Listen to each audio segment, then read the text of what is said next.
Hey everyone, how's everybody doing? How's everybody doing this morning? It is 10, just about a little after 10 on a Monday morning here in South Jersey. And I got a little piece to go over with you, and I think that you are going to find it. I think that you guys just might like this one for the most part. The couple minutes that I had it in hand and handled it and manipulated it or what have you, it is a really, really good knife.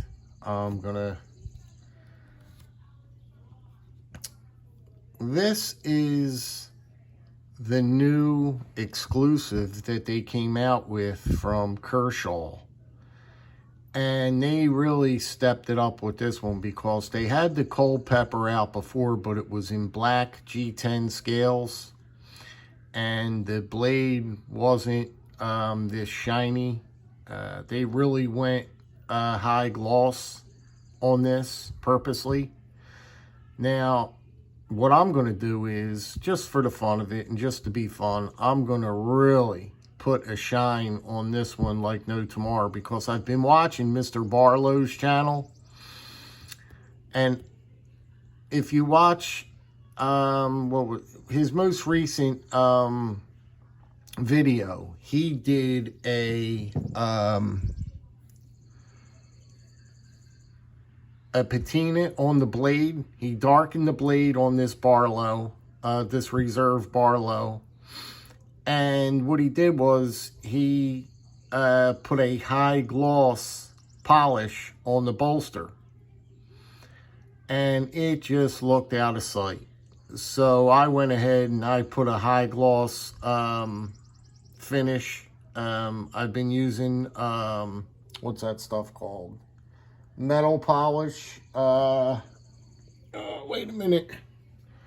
I've been using this stuff right here. It's about the best stuff, honestly, I can recommend for putting a shine on anything. It's called Blue Magic Metal Polish Cream. And guys, I'm telling you now, this stuff, I'm all over the place already. This stuff will put the highest shine on anything you're trying to work on. I even did the blade. It's night and day. Like, this bolster did not look nowhere near as shiny as this, and it looks so much better. It just looks like a high-end piece, period. It just looks like a, look at that shine. I mean, the knife really looks like a high-end piece. You would never, ever be able to tell that this was a $40 knife. You could not tell. If I handed this knife to you and said, how much do you think this knife is? I'll bet most people would say about $100. I bet you most people would tell you it looks around $100. It looks like it's about $100 piece.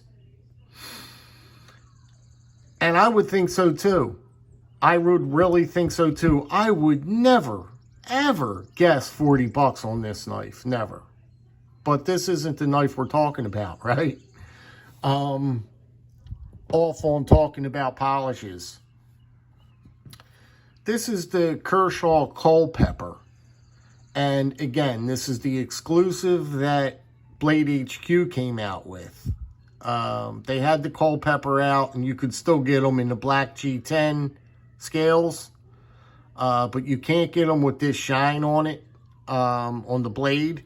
And you cannot get it, and this is full copper. This is a full copper piece. And no, it's not as heavy as you think it is. It's not like that kind of heft, like, oh, that's solid copper and that's going to be heavy. No, it's very, if actually it feels better. It feels like you have a nice, expensive knife in your hand. It's not, when you pick it up, it's like, oh, feathers. That thing is feathers. It's not like that. It's got a nice little weight to it. They give you a beautiful, nice, big clip. You got this big clip blade. You got a long pull here. You've got beautiful jimping, and the jimping on this one is done right. You know how sometimes jimping is just, they just put it on there for whatever reason. But if you look carefully at that jimping, it really, I mean, it locks your thumb in, okay? This is on a cam tang, ladies and gentlemen. It's no half stops, which I don't mind at all. No big deal, but very, very smooth. Action is fantastic on it. Centering is beautiful. Well, it's got to be kind of beautiful because that blade sandwiched super tight in there. So where else is it going to go besides center? They give you this really nice texture. This is the main reason what really sucked me in. And because I've been wanting to snag another copper piece just for the patina aspect. I love when it starts getting that real crazy patina and them colors all going through it. This one is going to do that. This will do that for sure. But just look at that nice, beautiful checker pattern. You got this really, really nice pattern, checker patterning on it. You've got a nice, beautiful, nice, big enough hole to run a paracord through it. I think I'm going to tie a piece of leather onto this one. This one's calling leather to me, guys. When I first saw this knife, I immediately thought of Thrifty Kniffy, because this is his kind of, this is up his out. This is his kind of knife. This is definitely a thrifty knife. And with a $50 price tag on it, I think that he'd be halfway satisfied with the price of it.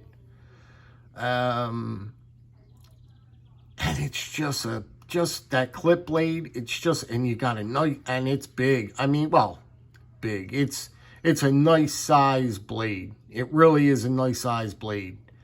And I'm even going to get a little bit more crazy, because after I'm done this video, I'm going to go ahead. Well, first I'm going to put more polishing cream on this. And I'm really going to polish it up real nice. I'm going to take it to the strop. I'm going to strop that edge up. The edge came real even, real nice even. It's got a little bit of a smile down there, but no big deal. But the edge is even, and this thing just came as sharp as the dickens, man. Let's cut something. Let's cut. Cut. We're going to cut, because this thing is just laser. I'm talking laser beam sharp. Out of the box. I didn't strop this yet. This is out of the box. Oh, you don't even, guys, you don't even hear it going through that paper. I mean, it is. Look at that, will you? Look how sharp. Look how sharp. I'm not even pressing. I'm not pressing. And I'm going slow. So that's even harder to get through paper when you go slow. Very, very, very impressed by this whole piece. Very, very glad that I picked this one up. I think I'm going to go ahead and pick another one of these up. Let's look at the back spine on it. Let's look at the fit and finish. Look at the fit and finish on it, right? You got a little something up here, little hairline crack up there, hairline gap up there. Nothing that I could even mention or complain about. It's not even worth complaining about that kind of thing, that kind of stuff. But look at that back spine, how beautifully done it is. $50, guys, 50 something bucks. I think it was 50, to be exact, was it 54 bucks? I think it might have been 54. D2 steel. We didn't mention the steel it came with. You know they're all going to come with the D2. Yes, I'm getting tired of D2 now, but you want to know something in all honesty, guys? if you're getting these budget knives, if you're picking these knives up for this kind of money, D2 is not a bad steel at all. You know, back in the day, guys, D2 was a top-notch steel. They used D2. They still put D2 steel on a lot of higher-end knives. They do. D2 is nothing to frown about. We just are so infatuated now with the steels that are out now, with these super steels and the Magna Cut, and everybody's just got Magna Cut on the brain. Half the people out there don't have a clue what Magna Cut even is. They're listening to the consumer. They're listening to what we hear on YouTube. Oh, Magna Cut's the best. Oh, Magna Cut you could use forever and you won't need to sharpen it. And it's stuck in our brain. But when it comes right down to it, we have no darn clue what Magna Cut is. I know I don't. I'm just being honest. I don't know. I couldn't tell you.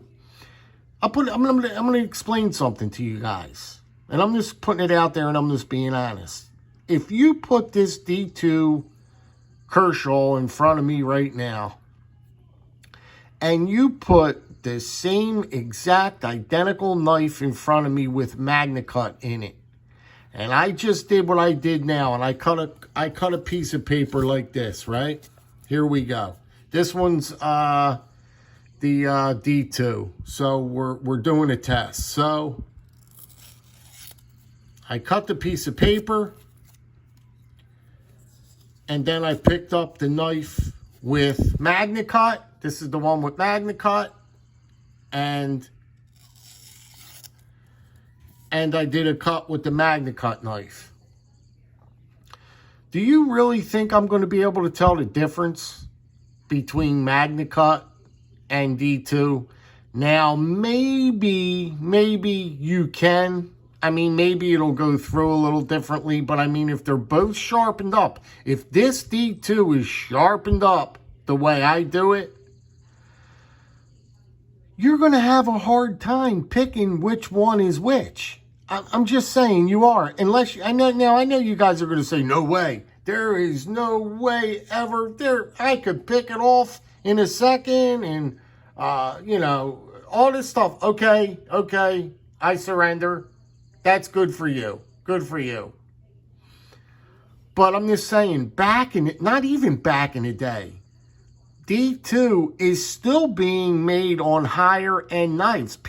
There are people out there that prefer D2. So we're just frowning upon D2 because we're just tired of hearing it. You know, there's a lot of things that go into that. You know, we're sick of just hearing D2, D2. Back in the day, it was, what was the other one that you heard of all the time? Benchmade used to put it on everything. What was that steel? I can't think of the steel right now. But anyway, it just comes around and goes around. But D2, I have no problem with D2. For a budget blade, $50 for a knife? D2? I'll take D2 on it. Why not? Why would I not take D2? It's a fine steel.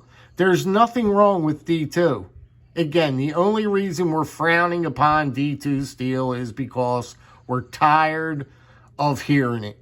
That's all. That's all it is. It's just a mind game. It's just a mind game. We're tired of hearing about it. If we heard about Magna Cut long enough, well, we would be tired of Magna Cut. If we heard about Magna Cut day in and day out, we'd get tired of Magna Cut. We would. Anyway, this is the full brass Kershaw Culpepper.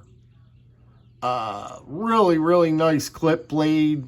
Like I said, it's not on half stops, which doesn't bother me a bit. That's fine by me. It's on a cam tang. Boom. And it's just really nice action. Really nice and smooth. Centered up.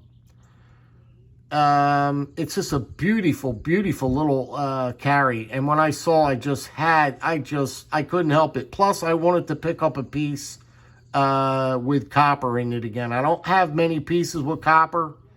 And I thought the time was due because I wanted to get, this is going to, wait till you see how this patina is. It's even going to look better. It's going to take a wonderful, wonderful patina. You know,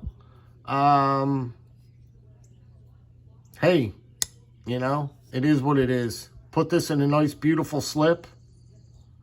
You've got a nice, big, full grip on it. And when I say full grip, I'm talking 4 fingers completely around the knife and room, and still room back there. Jimped up top here, so there's my hand. Large to extra large hand, mostly extra large. There it is wrapped around my hand. Plenty of room. It's a bigger size knife, guys.